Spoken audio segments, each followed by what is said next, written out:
15 years ago, digital photography was taking over. Film was dying. One small team asked, how can we preserve the soul of analog in a digital world? That question sparked what became VSCO, co-founded by Greg Lutze, a creative visionary who didn't just want to keep up with change. VSCO didn't just make bad photos look good. They created filters that felt like real film. Cinematic. Timeless. Human. But that was just the surface. Why isn't anyone truly showing up for photographers? They built it for the entire arc of the creative journey. They understood something most brands miss. Your brand isn't just what you offer, it's what you empower people to become. I remember when I saw this app. Okay. And this app was taking my really bad photography. Okay. I was with Cubby Graham, I think it was at this time. Oh, yeah. And he showed me, you know Cubby, and as you know, all these people, because of this app, and they're connected to this app called VSCO. And I remember it changing everything about photography as far as for high-level photographers and for the entry-level people who wanted to get better editing. Man. And that was your brainchild. Like that, so you were some kind of You met friends. Yeah, you and your friends. Yeah. You and your friends started VSCO. Yeah. Which, Yeah. I mean, should get a ton of credit for how social media currently is seeing how it does photography. You guys helped pioneer almost what social media looked like on a photography level, I would say. Game changer.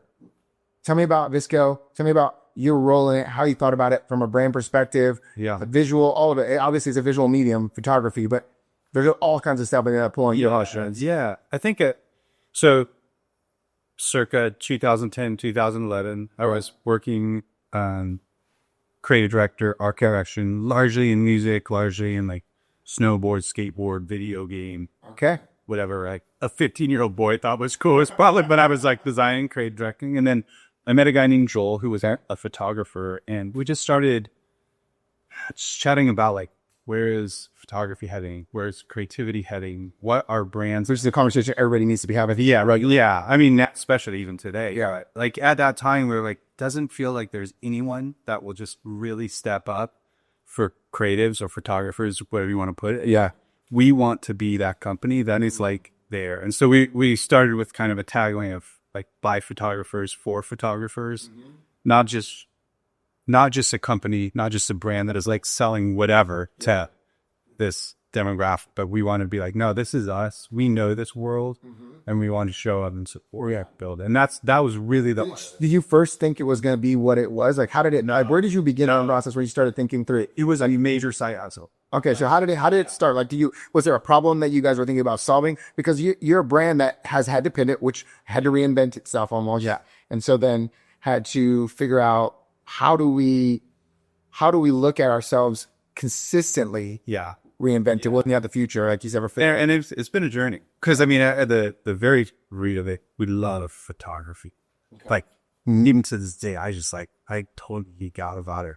But at this time, I mean, you got to go back 15 years ago. It looked like film, real film. Wasn't that Kodak, Hilford were all like cutting their stocks, and everyone is moving digital. Yes. This isn't even. I mean, mobile phones were out, but it was like fully Not like it, point. But like digital cameras was the death of film. Yeah. And so me and Joel and then my friend Zach Hodgett were talking about like, how can we essentially digitally recreate these films so that the next generation can shoot with them? Was there anything out at the time? Was there a tennis like? I don't know. It wasn't doing much. There's some stuff, but it was like basically eyeball. Like, oh, this is essentially Kodafilm, but it didn't really look like it. It looked like almost like orange concrete textures on top of an image. I feel nah, that's not. It was like a layer that you were putting on. Yeah, you guys changed it because you actually started to mess with filter settings and all. Yeah, I mean, and props to Zach Hodges on that because like he got real technical about it, and we were able to do something that at the time no one else had done, and so we got this really authentic look for digital film emulation. Yeah, and so that was the start. It was a sci festival. I was still running my design agency. But then when we launched it, like something just took off. And I think largely it came down to it was a really good product that helped people's work. So like it looked great. Your images just looked better. Yeah. And then immediately solved that deep problem. Yeah. Yeah. And then it was so much faster. So you could maybe do that on your own. Yeah. But it would just take hours. This was like, boom, and it's done. Yeah. So that was where that started. But then soon we were like, man, mobile photography, something's going on here. And I'd always been fascinated. I've always shot with like little crappy 35 millimeter point and shoots, Okay. like Goodwill. Yeah.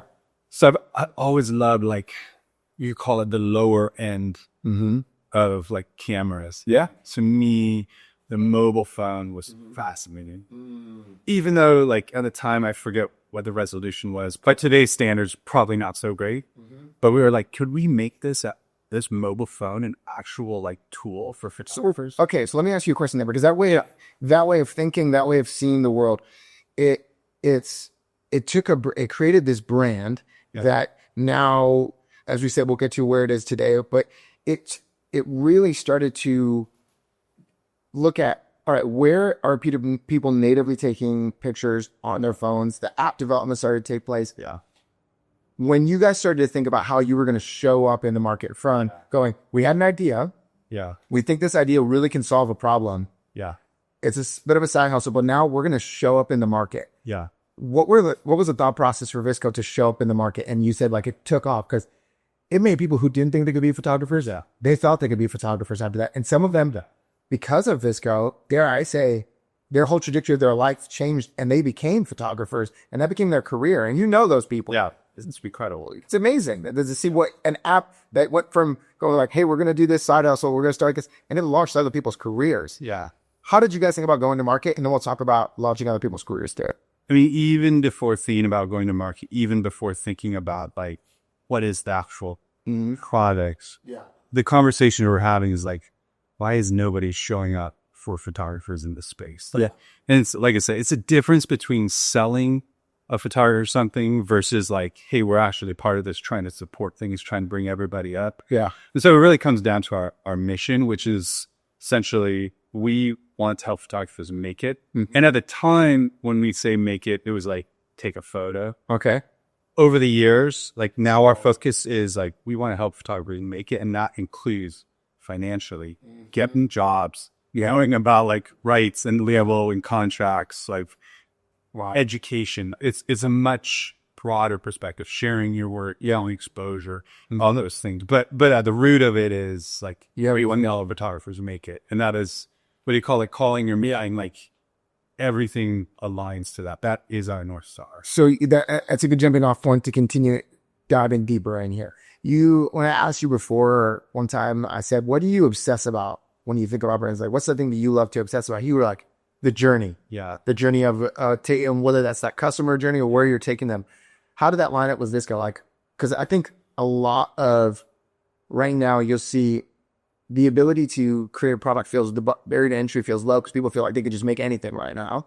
But until you find these brands who are, I'm even engaging with some of them. They're like, they're almost generic because they're creating stuff that's really accessible to create, but they don't have a journey in mind. You can tell they don't have an identity in mind. They don't have something they are, or they have a product that they know they can sell. Yeah. But you're saying there's a little bit of nuance to that. There's something deeper there. I think a lot of these emerging, especially D2C brands, you're like, we got a deliverable. We've got something we can ship, but we don't have a journey. We don't have a story. We don't have anything like that. So speak into that a little bit more. Yeah. And I'll divide like journey up into a couple different places there. One, if you're talking about a photographer, and largely, let's start with someone who's 13, 14 to get for Christmas, they get an iPhone.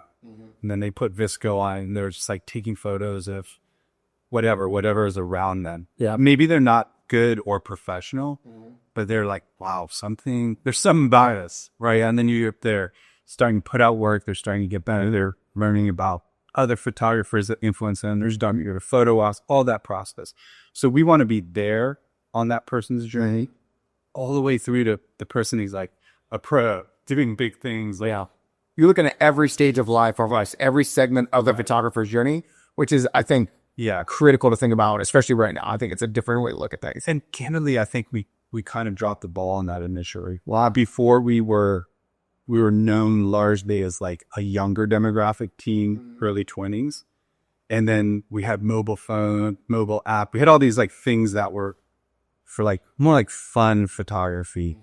And then they graduate and we're like, okay, go on to Adobe, go on to Capture One, go on to whatever these other tools that you need to run your business are. Yeah. And I think there was an era where we dropped that a bit. And so now we're trying to come back and be like, hey, that whole journey, that whole process, we want to be right beside you along the way. Because at some point, I mean, you see it. Because you're not just delivering a product at that point. You feel a little bit deeper. You feel like an advocate to their journey. Absolutely. You're not just going, we've got a great product. Let us sell this product to you. Let us just purely solve a problem for you. And when somebody else can solve this problem, you'll go there. Yeah. But we want to be closer to than just solving the problem. It's not even a want. I think it's a responsibility. Oh, why? Because once again, it ties back to that mission of like, we want to help photographers make. And if they're not making it, then we failed. Granted, I think the definition of making it for different people is different things. For some people, it's just like going out and shooting. That's enough. And that's great. I know that. That's what's at this stage of my life is what I do. It's just documenting life. I'm not trying to. Yeah. Okay. So the question, VSCO had this incredible run. It launched, some of the people that I would think that were connected to it, whether they had, I don't know what stage of connection, like a Joe Breer. I don't know what Joe Breer's connection fully was. I know he was connected.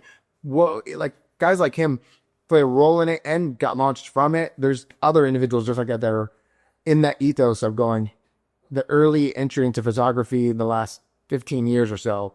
Like, how do you see how VSCO as a brand helped launch a whole group of people? Well, I mean, I'll say this. You mentioned Joe Breer is insanely talented. Yeah. Oh, yeah. He would have made it. You would have made it. Oh, yeah. But yeah. We're going to have him on the podcast too because it would be a fun journey to tell you. Yeah. But hopefully, my hope is for a photographer like him or anyone who's getting into photography, we are at least an option and we can at least help encourage, right? They're going to have to put in the work. Right. They're going to have the talent. But if we can be there to be like, in some ways, just the encourager. Yeah. Because I think with a lot of photographers, there's just this like self-doubt. Yeah. And so just someone to be like, you got this. Yeah. But I think that's almost every creative feels that sense of like, I just need somebody in that corner, but no one ever just doubles down into a specific space and goes, hey, I want to be that voice for you. And like you said, like a Joker would have launched no matter what. So you guys are just constantly just helping regardless of where they're going to go. You guys were that advocate on whatever stage they were in. You guys positioned so many. I know myself, just as a creative, it became such a go-to thing. I remember when Cubby started showing me at New York City, I go to the Charity Water headquarters and I hang out with Cubby for the day. And he's showing me, and this other guy named Matt Oliver. Do you know Matt Oliver? Okay. So you're a photographer in New York, and he started showing me too. And I'm like, this is game changing on how to interact with photography, how to do. So it was amazing. But you guys also pivoted at some point. We'll talk about that for a little bit. And then I want to dive into, because you do a lot of consulting too with brands in all different ways. One of the things we share is a love for jiu-jitsu. Yeah, you and I train jiu-jitsu on a regular basis. Well, I tore my Achilles 6 months or whatever once ago, so I trained it a bit. I'll be back for sure. But you've even launched the jiu-jitsu brand. And so there's lots of things you've consulted creatively. So I want to get to how you look at that. But before we get to that, I want to talk about the pivot for VSCO and how it's, as a brand, what it needed to think about in order to make that adjustment. Because I think some of brands never actually ask that question. Do we need to reinvent? Yeah. Do we need to pivot? They're not thinking about the future enough to understand they need to change, and then they fall off. I think places like coffee retail places are in that specific space. Interesting. I think they're in that threshold where they're like, if you're not thinking about the future, I think there's going to be a robot that's going to make a cappuccino that's going to, and there's going to be a lot of people that don't want that because they want that craft. Yeah. But I do think regardless of whether your industry is disrupted, thinking about the future is critical, even at any stage. What did you guys think about at VSCO? What were the questions you were asking that you were prodding to go, we need to pivot? Well, I think there's different, whether you call them pivots or just even not complete pivots, but just like trying to adjust the necessity of it. When we first started, it was very clear we are here for photographers that are very serious about this craft. Yeah. And interestingly enough, though, we had made some product decisions with our community, which is where you can post your images. Mm-hmm. We didn't want likes, comments, follower count. We were like, just create what you want.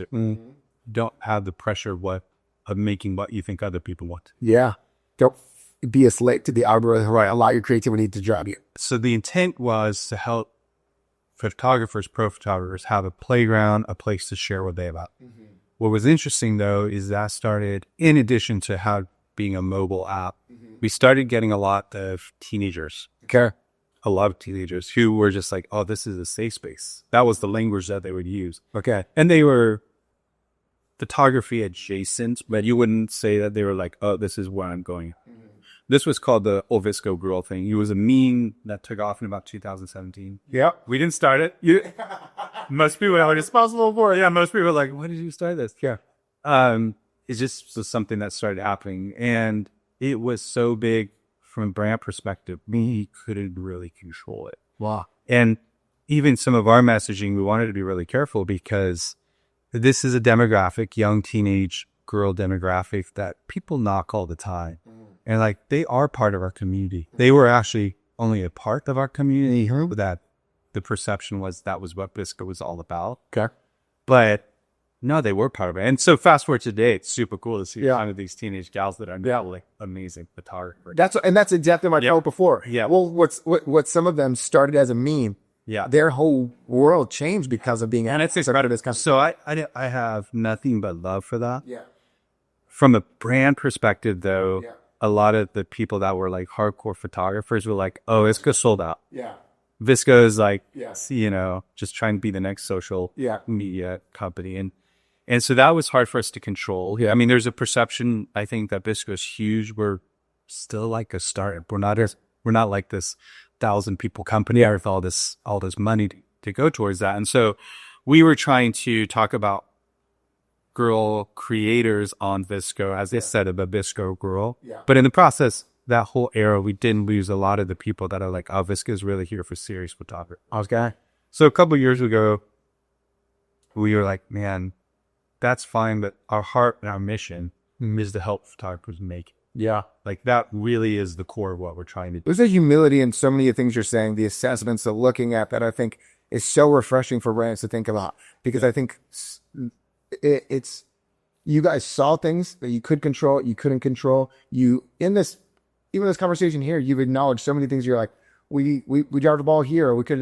There's a humility and a refreshing kind of take on your creativity with brands that I just love. So I just want to highlight that, because I think that's such a quality people need to make sure they're championing in themselves. Is that willingness to look at what you've done and go, we might have made a mistake in our attempt for good, or we did good, but we dropped something in that process. Yeah. I think that's so refreshing, because sometimes people just want to only look at it through those rose-colored lenses and go, we're good, we did great. And they kind of posture their brand in a way that they never failed or never made a mistake or never had to adjust. That's not your story here, because you're for the photographer. You have that authenticity that's showing up. So I like that. Well, thanks. But so about 4 years ago, you started to make a different. A few years ago, we're like, if our mission, which we set out years ago, is to help photographers make it, we need to really focus on who that is, the photographer, someone who is serious about it. And it doesn't mean you're a professional, but it is someone who has a certain intent to like, I love this. Like, this is my thing. So you wrestle with who this is for. A little bit. Okay. And then, because that does impact how you message, how you talk about the brand. It does impact the product decisions that you make and the tools that you're making. And then I think we also expanded the other half of what our mission was, is like, what does make it? And before, we largely looked at that as like making it click.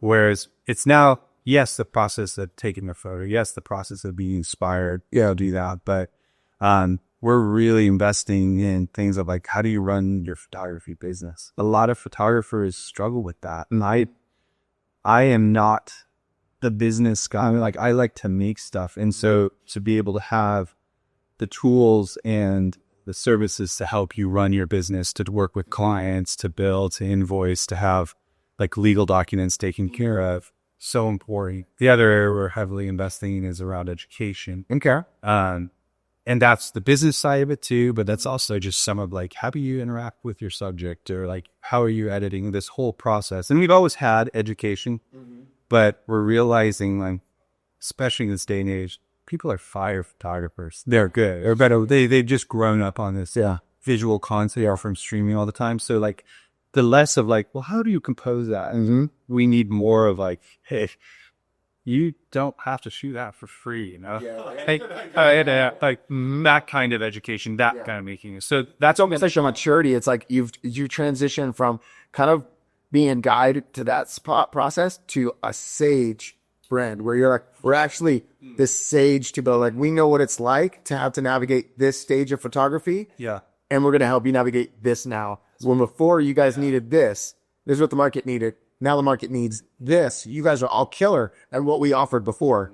You're done. Yeah. But now we actually need to help you here. This is where in order to make it, you need this. Yeah. And I mean, I'll say props. Eric Whitman is our CEO. He's had experience at like Adobe and Figma. And he's really come in and given a good perspective on that. What did he come in? I think he came in 3 years ago, got president, and then he's the last couple of years been the CEO. Last year and a half, but he's doing a great job, and he always uses the term like layer cake.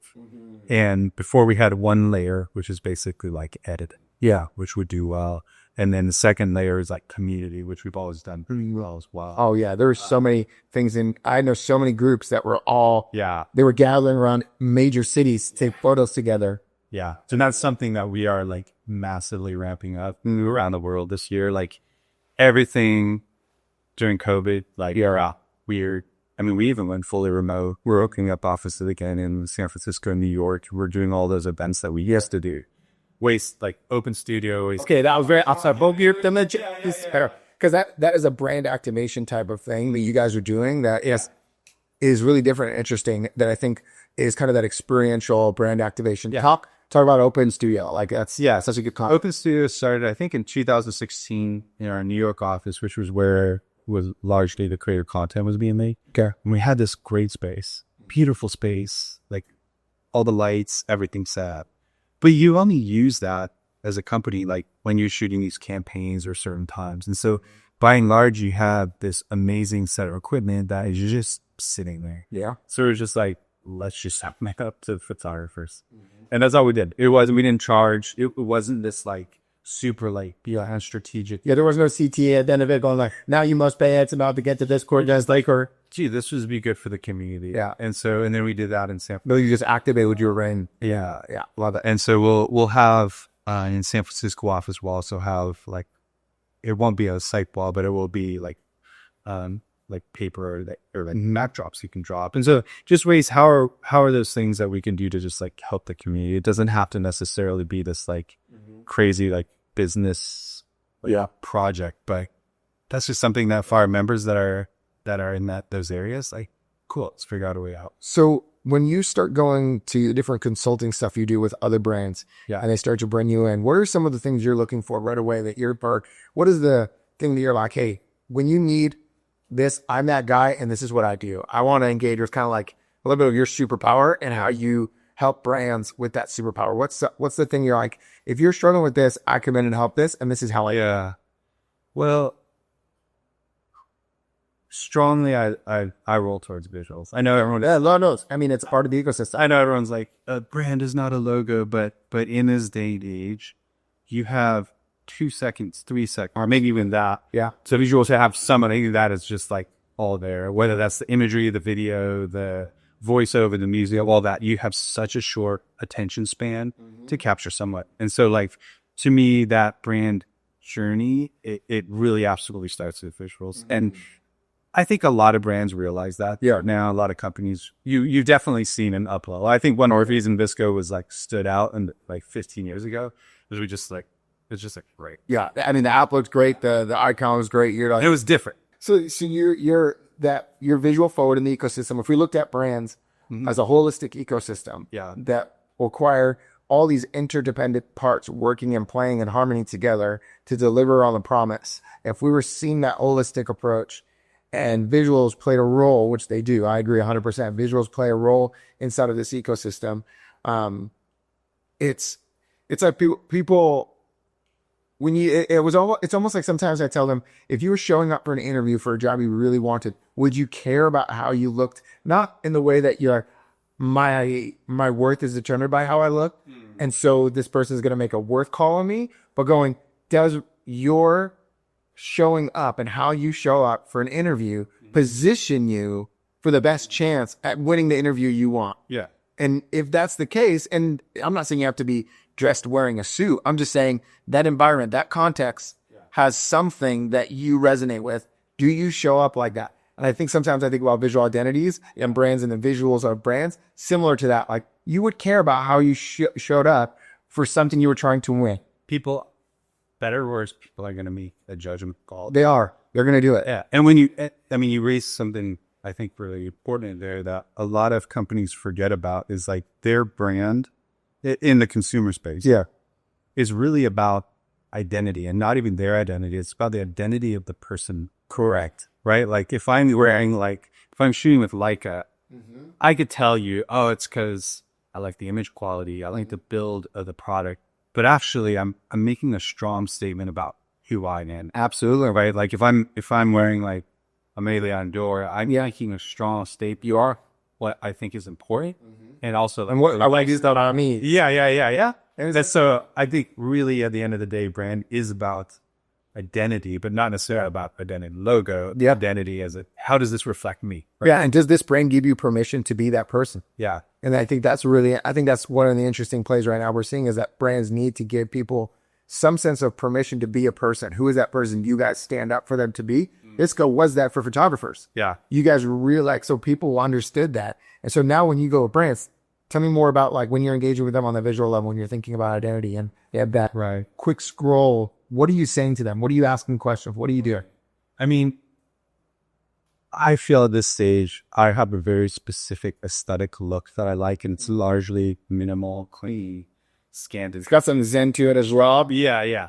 However, I think that's the aesthetic is less important and is the consistency. Yeah. Like you can be consistently bad and that's your thing to people, right? Yeah. Like your type, I look and be like, that's like parable bubble type. Yeah. That actually might speak to your certain demographic. And if you're at least consistent on that, I think brands get into trouble when they're inconsistent in their messaging, they're inconsistent in how they talk about their mission, when the colors of the types around. Like even if you're on social media and all of a sudden like you see like a type that you're like, oh, I don't think that's like that brand type. You just heal it. It's that ethos and alignment. You're like, there's something about alignment and something is off. And it's not that everything needs to be quote unquote on brand because there's trends, but if you don't have a foundation, there's something feels off. It's like now you don't even know who you are. Yeah. Let alone try to get me to be a part of something. And the consumer can tell. I think maybe they can't express it in those right, but they can tell if something's inconsistent. And then even worse, if you've made a promise with your brand and you break that, or they perceive that you break that, then that restoration is really, really hard. And sometimes it's just like, the truth is I think people outgrow brands too. You know, like stub brands are always meant to be a trend. They're not necessarily meant to be like a legacy type business. And there's a realness to that. And that there's a for when I think about a Rolex, for example, Rolex is the aspiration for me. Yeah. Like it's where I want to head.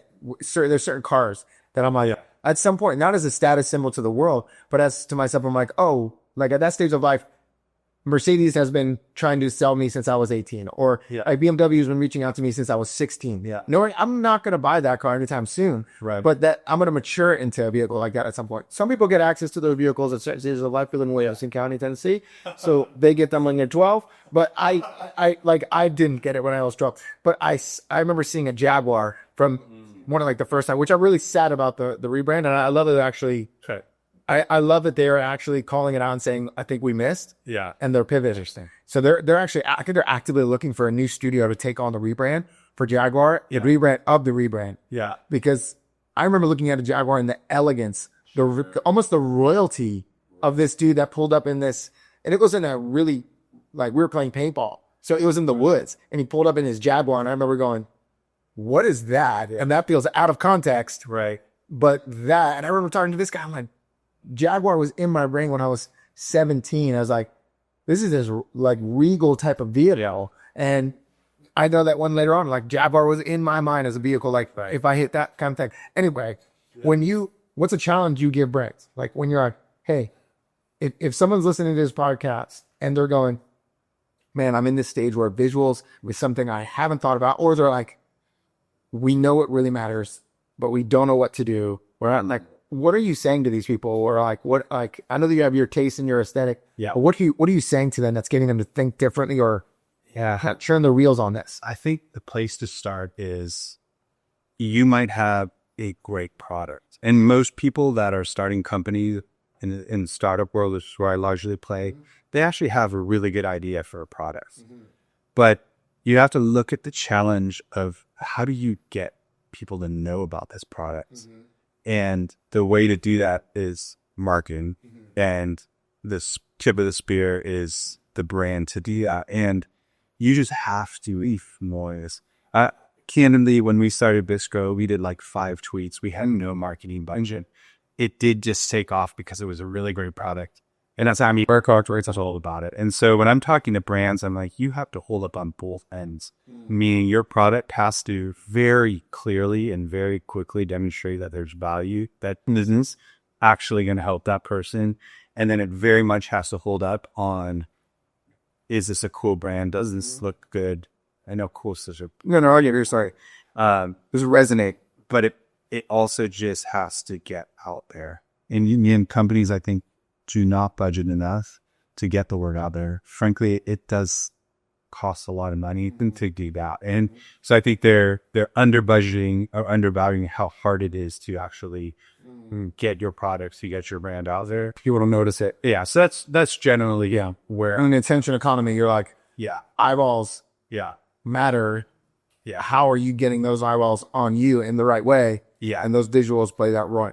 That being said, one quick point. Yeah, please. Is like, I know people automatically go to, we're just going to buy ads. And I think you do need to do that. But I think the absolute best type of marketing is when someone who is in that space uses your product. Yeah. And is like, oh, this is cool. Like, oh, I like this rash guard. Oh, I like this preset, but whatever that is, and tells their friend that it's free technically. But more than that, it comes with that like cosign, that stamp approval. It's always better if someone else is saying, this is great, than yourself. Of course, you're supposed to say that. And you're that type of person who's willing to share what they like and don't like. Because some people don't ever tell anybody. But they're like, but there is a person. Yeah. And that type of person is a person you can actually position towards. These, like Seth Godin has a lot about this idea of the idea virus, and finding that person who actually spreads that idea virus is very different than a person. Like if you ask people certain questions about what seems like easy things to share, they may never share. They may never tell you where their favorite restaurant is. But I'm that person that's like, the moment I find a restaurant, I'm that guy. I'm like, you're targeting me. Like, I'm going to talk about it. Not because I want anything to say about, like, I have this palette where I'm this purveyor or curator of experiences, as much as I'm like, when I see something that's worth talking about, I like talking about it. But it has to come across real. It has to be real. Yeah. And that's where I think, like, well, people are like, influencer marketing doesn't work. I think influencer marketing doesn't work if it feels unreal, if it feels like I'm being sold to. Yeah. Right. I think it works if it's like, oh no, this is naturally something that I use and I love it.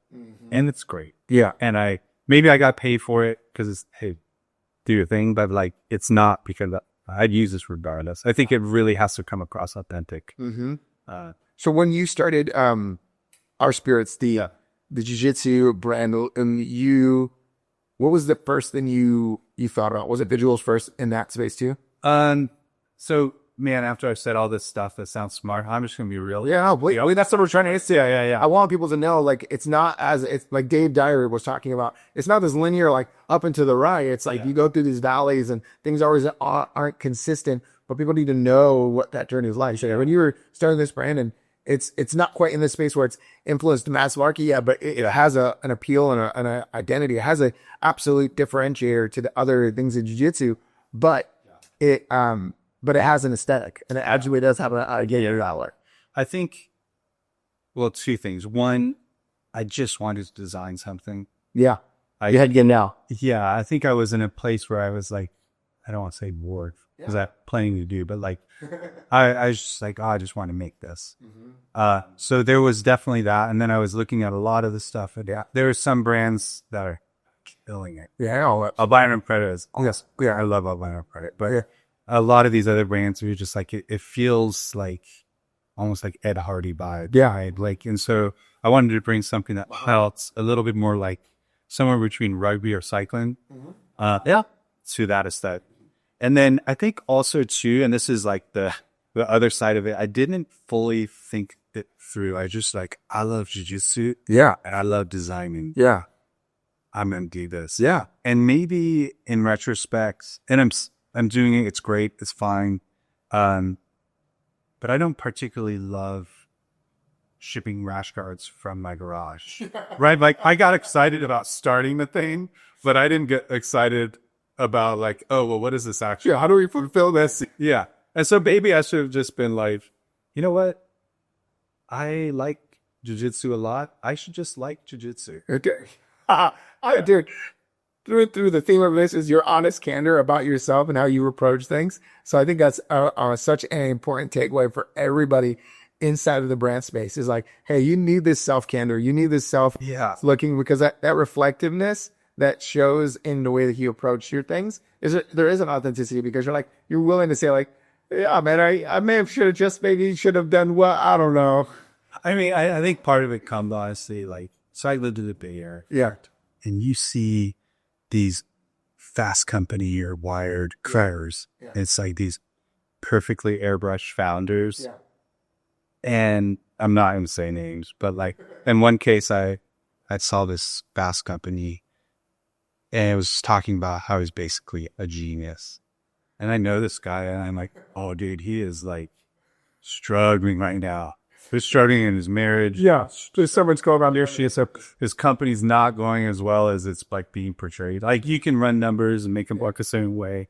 And so I was just like, oh, is this real? Yeah, it's real. And so like, yeah, so I want to try to be open and honest about that. Because for the longest time, even personally too, I was just trying to be like, oh, I have this all figured out. I know everything. Because that's like when you take a lot of money in the investment world, like as a founder, like you're supposed to have all the answers. And I remember one time, this was maybe 5 years ago, when I was sitting in a meeting, we were in the Bay and I was with my team and we were trying to figure out some problem. I don't even remember what it was. And they looked to me and they were like, what should we do, Greg? And I was like, before I would have tried to like have the answer. And I just, in my head, I was like, I don't know. And so I actually was like, you know what? I don't actually know. This is my first startup. and everyone was like shocked. I probably shouldn't have done that. I love it. I don't know. But at the same time, it was like really freeing. Yeah. Like, hey. And actually what came into that is the team really started taking more ownership. Like, and not thinking of me as this little G god you have. Well, now you're going to have to, you weren't posturing for your position anymore in that. And on a leadership level, you've said, I'm not here because I know everything. Yeah. Because I think sometimes that's the way people rise. They rise to the ranks because they go, if I can know everything, I will eventually get to that top position. And when I'm there, I have to keep maintaining this status and the sense that I know everything. Yeah. And it's just not possible. And you can't know everything. And you're not in charge because you know everything. Right. That's not how it works. Some dude, especially creatively. I mean, my hero is Virgil Abloh. Oh yeah, dude. And I have his book on my desk upstairs. Oh yeah, it's incredible. Yeah, it's on the top of it. My wife took a picture the other day because she was in my office. Yeah. She said, I love this. It's like everything I'm making is for the 17-year-old version of myself. Yeah. So deep and rich. People are like, goes right over their heads for a second. You're like, just sit with it for a little bit and realize you're talking to, like, there's a child in you that's 17 that wants to have fun and create and just do, and he's doing it for that. It's incredible. Like, and when I read that, you know, people are like, oh, he's a genius. And I think, but when I read his book and his thought process and his way he collaborates and his way he approaches things, I think his genius is that he realized he wasn't a genius, right? Like he would be like 3%. All I need to do is change this 3%. Yeah, his 3% rule is like, that's it right there. Very open and upfront about collaborating and working with people instead of like, oh, I did this. Yeah, like, yeah, we did this. Yeah, like very open about like referencing historical influences and learning things and trying things. And I think, Virgil had such humility in how he approached things. Mm-hmm. I would maybe say he's the best graphic designer or the best architect or the best DJ, all the things that he did. But coming together, they all had a certain perspective that way. His Louis Vuitton collection, when it launched and he had that beautiful runway that was like, I think it was all rainbowed out. And then the some of the off-white aesthetic reached over into Louis Vuitton's luxury wear. And you're like, Nobody was doing that at that time. That didn't exist. Yeah. And he's like, one is just so sad that dude is gone. Like it felt like he was changing the world at a pace that I'm like, what's coming next with this guy? So sad that he is not around anymore. But the things that he did, like you see brands that are doing what he did, but he launched it years ago. And they're still riding on that momentum. And he's changed the industry. He's actually working with Kanye and others. Like, the luxury wear, crossing into streetwear culture, crossing into a whole different demographic. Virgil was one of the main players, along with Jerry Lorenzo and others. Yeah. That as you're saying that, going back to the concept of brand, I think a lot of brands, when they're starting, they either copy. Yeah. And so then they're not defined from anyone else. And they're like purely looking at, oh, what does this company in this space do? And I think the other area that I see when I do work with a lot of brands is they completely overthink things. And I think Virgil is so good about, and maybe he did, I don't know, I don't have insight, but to me, it strikes me as I read his books and watch his video, he follows a certain instinct and he trusts that instincts and he doesn't overthink that. Yeah. Like it can be so easy to just like totally overthink. Is that the right shade of orange? And then all of a sudden, like months have passed before you know something out, when it's just like to trust your gut. Yeah. And I think that does come down to a lot of creatives, including myself, deal with like this self-doubt. Oh, 100%. But there's something about just being like, let's go. But in this podcast is that, because my team is going like, trust our gut. Like, yeah. Just go. Like where a guy on our team, Joel, says, grip it, rip it. Like, go. Like Joel, Jordan's been telling us to, like, the guy who's kind of supporting us in this, and you're like, all right, just move at the speed, move fast. You break things. And so we're like, on my whiteboard is take action, not another meeting, not another scheduling data. I just take action every day. Like this trajectory, we could keep moving. Yeah. Or I would call that thought like follow beat sparks. Yeah. Like what are those like little things that bring you a little bit of joy? Like it should be, the process of making something should have a sense of joy. And that doesn't mean that there's not like the grind, 100%, but there's still like a sense of joy. Like when I do jiu-jitsu, there are days when it feels like a grind. I'm, oh man, my body hurts. I'm 50. What in the world am I doing? Oh, Tori, why am I getting contorted like that? See, why is this happening? This isn't great. Listen, but it's good for the ego. But I still find the sense of joy. Yeah. Like I love doing it. And so I think when you're building a brand, like same with VSCO, it's been 15 years. I was talking to a photographer yesterday, and I'm like, I still love this. There are things about running the business and the pressure of having investors and the pressure of needing to be the next Instagram or whatever that definitely weighs me down. But as a whole, like I love photography. I love talking with photographers. I love making stuff with other people. And I feel so happy for that, because I do I have friends that are art directors, creative directors, like me, mid-40s, and I've done it for a while and then come across so cynical and just like the world has done them wrong. And ironically, a lot of them are making grip loads of money. So you would think from the outside perspective, man, they made it, but they're not actually happy. They always this chip on their shoulder. And I feel for me, like, man, I still feel curious. I still feel excited about creativity and talking to people and helping people make whatever their dreams are. Yeah. And I think curiosity keeps you, for lack of a better word, youthful and energetic. Yeah. Like if you lose like curiosity from cynical, I think that starts showing up in your person and starts showing up in your brand. Like there's just not this like spark with January. Bro, I think that's a wrap right there. That's it. That's the gold right there. Yeah. Thanks for coming on today. Yeah, absolutely. Thanks for having me, Chris.